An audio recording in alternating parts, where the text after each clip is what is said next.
ভোর রাতে বন দপ্তরের কর্মীরা অসহায় লোকজনদের অস্থায়ী তাঁবু ভেঙে ফেলার অভিযোগ উঠল।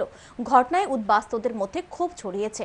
পানিসাগর মহকুমাধীন পেকোছড়া ভিলেজের ৫ নং ওয়ার্ড এলাকায় কাঞ্চনপুর মহকুমার বিভিন্ন জায়গা থেকে লোকজন এসে বন দপ্তরের জায়গায় বসবাস করছেন। বনকর্মীরা অনেক চেষ্টা করেও তাদের সরাতে পারেনি। প্রায় শতাধিক পরিবার বসবাস করছেন তাঁবু টাঙিয়ে। তাদের দাবি সরকার যাতে বসবাসের স্থায়ী ব্যবস্থা করে দেন। অসহায় পরিবারগুলিকে জল খাদ্যের ব্যবস্থা করে দেওয়ার জন্য বিভিন্ন রাজনৈতিক দলের তরফে দাবি জানানো হয়েছে। অভিযোগ, এই অবস্থায় বন দপ্তরের তরফে লোকজন যাতে জল আনতে না পারেন সেজন্য রাস্তায় বেড়া দেওয়া হয়েছিল। অবশেষে জল সমস্যায় থাকা লোকজন শনিবার সকালে বৃষ্টির মধ্যে বনকর্মীদের দেওয়া বেড়া ভেঙে ফেলেন জলের গাড়ি আনার জন্য। এদিকে অভিযোগ, শনিবার ভোরে বনকর্মীরা কতিপয় লোকজনের অস্থায়ী তাঁবু ভেঙে দিয়ে সেখান থেকে চলে যাওয়ার নির্দেশ দেয়।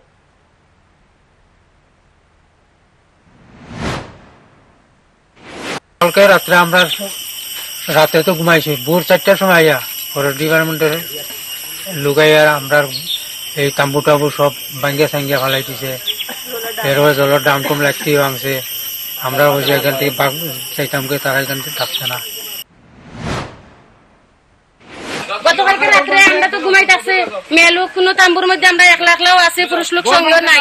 এরকম স্যার তারা যায় ওই আমরা ফরেস্টের স্যার তাইনের গটর ভাঙ্গা রাখছে না। এরপরে আজকে সকালবেলা বৃষ্টি হয়েছে, সবাই মিলে আবার এটা ঠিকঠাক করে দেওয়া হয়েছে।